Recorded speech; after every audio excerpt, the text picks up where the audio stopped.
வாழைக்காய் பொடி மாஸ் எப்படி பண்ணுறது, அதுக்கான ப்ரிப்பரேஷன் என்ன அப்படிங்கிறத பார்த்துடலாம். நம்மளுடைய சேனலை சப்ஸ்கிரைப் பண்ணாமல் பார்க்குறவங்க சப்ஸ்கிரைப் பண்ணிட்டு பாருங்கள். பக்கத்தில் இருக்க பெல் ஐக்கனை கிளிக் பண்ணிக்கோங்க. அப்போ தான் அடுத்தடுத்து புது வீடியோஸ் உங்களுக்கு நோட்டிஃபிகேஷனில் வரும். நான் வந்து ஒரு வாழைக்காய் எடுத்து சின்ன சின்ன துண்டுகளாக கட் பண்ணி எடுத்திருக்கேன். ஒரு பேனில் ஆயில் விட்டுட்டு ஆயில் சூடானதுமே கடுகு உளுத்தம் பருப்பு சேர்த்துக்கிறேன். கருவேப்பிலை சேர்த்துக்கிறேன். ஒரு ஆனியன் பொடிசாக கட் பண்ணி சேர்த்து அந்த ஆயிலே நல்லா வதக்கிக்கிறேன். சால்ட்டு சேர்த்துக்கிறேன். சால்ட்டும் மஞ்சள் தூளும் சேர்த்து வதக்கினா சீக்கிரம் வதங்கிரும் வெங்காயம். மஞ்சள் தூளும் ஒரு 1/4 டீஸ்பூன் அளவுக்கு நான் சேர்த்துக்கிறேன்.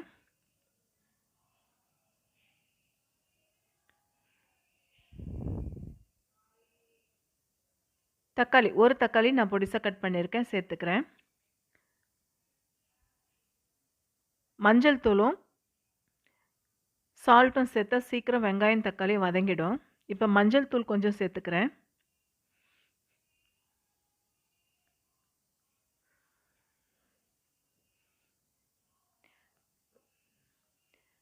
வெங்காயம் தக்காளி நல்லா வதங்கி வரட்டும். வதங்கினதுக்கப்புறமா நான் பொடிசாக கட் பண்ணி வச்சுருந்த வாழைக்காயை இதில் சேர்த்துக்கலாம்.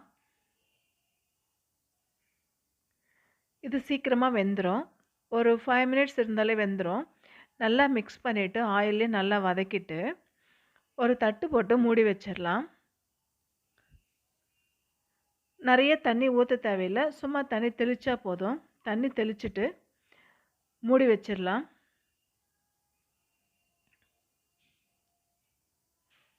ஒரு 5 மினிட்ஸ் கழிச்சு எடுத்து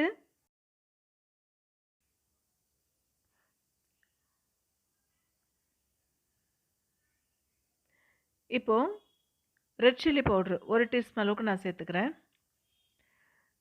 சேர்த்துட்டு நல்லா மிக்ஸ் பண்ணிக்கலாம்.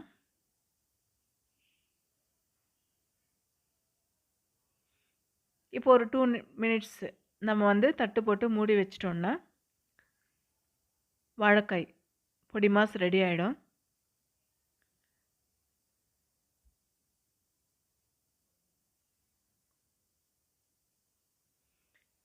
இதே போல் செஞ்சு பார்த்துட்டு எப்படி வந்திருக்குன்னு கமெண்ட் பண்ணுங்கள். நம்மளுடைய சேனலில் சப்ஸ்கிரைப் பண்ணாமல் பார்க்குறவங்க சப்ஸ்கிரைப் பண்ணிவிட்டு பாருங்கள்.